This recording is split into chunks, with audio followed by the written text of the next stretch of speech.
And was the Every Day and Every Night, was it initially recorded to be on his mixtape, or did he Yes. have the deal with Loud already?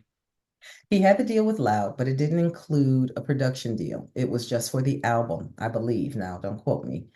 But our first round was just I was a performer on his album. He wanted one original song because the rest were mixes of existing music, Hmm. and he needed something to fill the album, and and he wanted it to be about a DJ.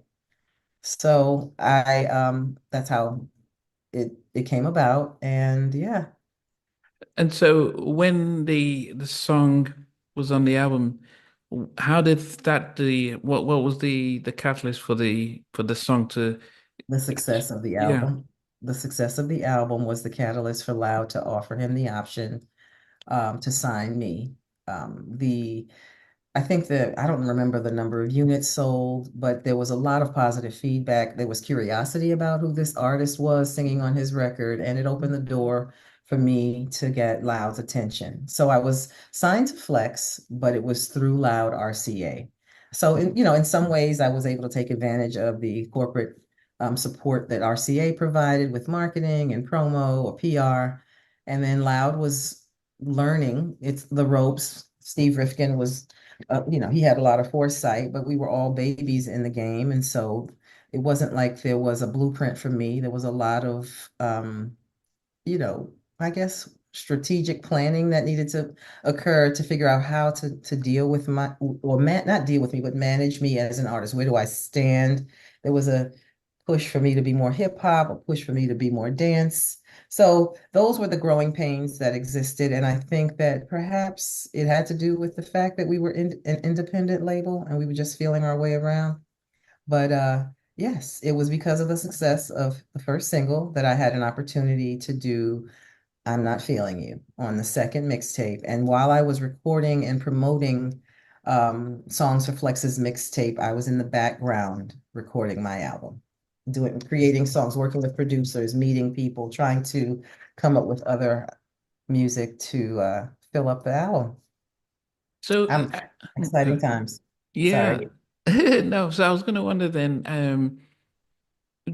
when you met with Rifkin, and he's saying, "Look, I've got a hip hop label. You know, I've got I think the Alcoholics. I mean, it was a Loud was known as an independent hip hop Okay. art, yeah, Yeah. and stuff. So I'm wondering, does he just think, how does this fit into the, he was doing street marketing and street teams and things like that, and so it is quite different than trying to get your music to R&B DJs and station and program directors when he's mainly his real bread and butter was hip hop. So how did he not think, is this a risk worth taking, or does Flex have to convince him? I think that the answer is yes. He felt he was risk averse. They had tried R&B before me. I forgot the artist's names, but there were two other attempts at having a singer on Loud.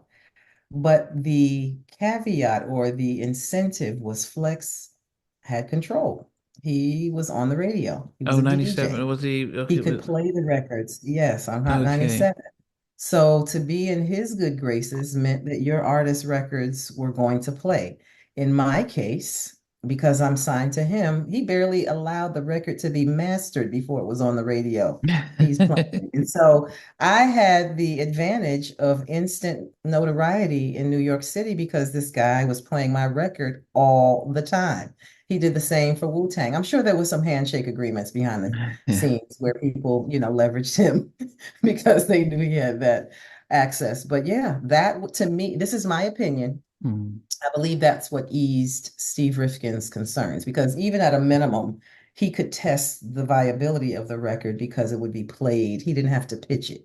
You Mm. understand? Most times you have to get someone to work the record. It wasn't like that for me.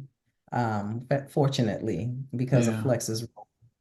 Yeah. And then being also, yeah, big at the time, the biggest station in New York, I Yeah. guess it meant the doors were open. But then, And the DJ songs. The DJ songs were another element. It was a sales pitch in a sense. If you play the record as a DJ, he had a record pool. He was pushing the record through the pool. Every DJ wanted to play I'm Crazy for You, Mr. DJ. Between Janae and myself, every DJ wanted a song like that to open their set.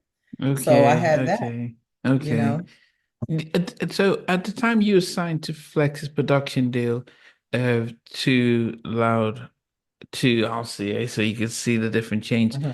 Mhm. Had you read How to Make It in the Music Industry, the Kasif book? Had you read all the Not, books so you knew, okay, well, I'm signing off and splits and publishing royalties no, I'm the and typical story. I'm the typical ignorant story. I didn't read it until after I got shafted. I'm just playing. No, I told you I went in with unrealistic expectations. I didn't know what to expect. I thought that there was a magic machine that would take me and do what they needed to do. I just didn't. I trusted everyone around me to be an expert in their thing, and I went on that. That's one of my biggest regrets. I did not have, I knew who I was as an artist, but I didn't articulate that. And I didn't press the issues around the business because I didn't want to seem like a diva. Now, mind you, there were times when I did have to fight for my rights, and I did somewhat develop a reputation for being not difficult, but demanding or persistent, I should say, about getting my just due. Because I had, an accelerated path to fame, meaning like I mentioned, I was in these promotional shows given by the radio station, the super fests, and all of those events had other artists that were in my category, but had the backing or the all the mechanics around them, like the banner, the wardrobe, the this, the that. So I had a chance to observe and say, okay, well, this is what I need. This is how I can better compete. And so I had to push for those things. And those were the things that Lau didn't intuitively know because they hadn't dealt with an R&B artist. So to them, I was needy, probably. But in my case, I just wanted to represent them in the best light, in my It, mind, to say. but was there an expectation that, look, Frex, we go back to high school, you're my guy, I expect you to, show me the crosses and knots and give me this because I'm writing this stuff, so I should have my publishing did, but and I was there an expectation, or you just trusted, yep, sign here, and even though you wrote the song, you may, how do you deal with ownership with? And I guess is the question is that if you go in without any knowledge about how business works, then do you then expect people who you know to be able to say, okay, this is A, B, C, and D, and this is what you're signing, this is what you're getting, this is what this means. I can't say that Flex didn't try to educate me. He gave me very practical knowledge. Don't quit your job until you have this thing up and running. Stay away from this person. Do this. Don't do these types of events. Be careful about XYZ, but it wasn't from a legal perspective. And you also have to remember that there was a culture of making people pay dues on their first round. So your first album, you're never going to get it. I got paid $500 as a performance fee for every day and every night. I had no idea at the time that that was far below what I should have received, but I didn't care because I was on the radio. So there's the other aspect of how much you want to be, how much, fame impacts you as a person. If that's really what you're trying to pursue, to be seen and heard, maybe that's enough. And in my case, I hadn't had any of that. So I just was excited to ride down the street and see stickers on the wall with my name on it and hear my song on the radio until I realized that that wasn't the end all be all. So when it was time to renegotiate or negotiate my album deal, that's when I pulled in the legal team and explained what I had been through and tried to negotiate the best possible outcomes with, a little room for risk embedded in that because you can't outline every detail of an artistic relationship. You'll, you know, tamper down on the creative aspect. And I did not, that was the other thing. I didn't like the combination of business and art. I felt like if I thought too much about competing, I couldn't be creative. I couldn't think of anything good because I'm worried about what the people like instead of doing what I do naturally and letting that drive it, which is what happened with my first song. I just came from the heart and it hit.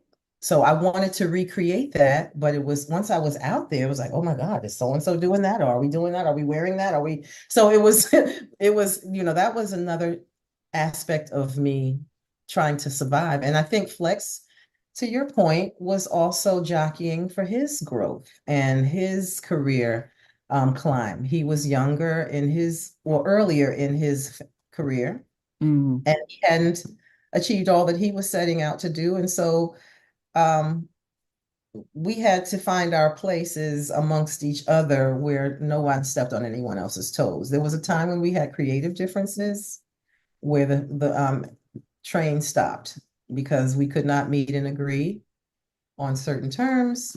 We stopped talking, and that wasn't something I enjoyed. So I was able to learn how to concede and flex and compromise. Flex, no pun intended, but I was able to Yeah.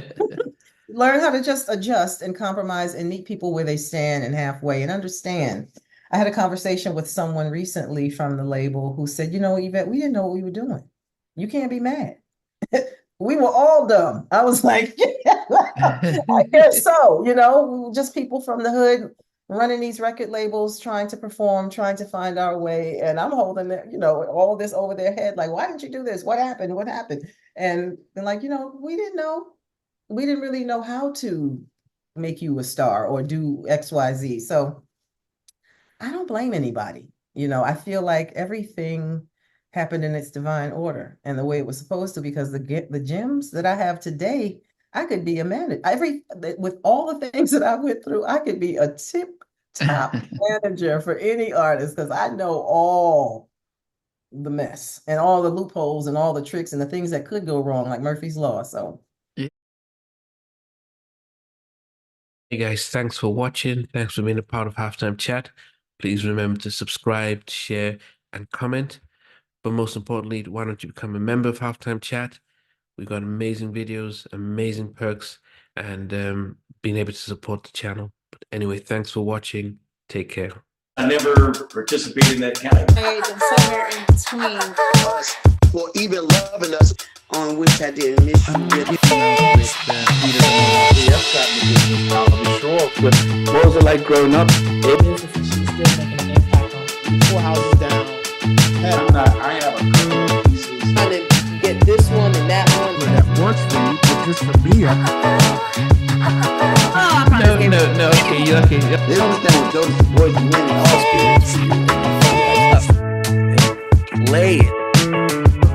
These guys, they all work together. I mean, I love all different genres.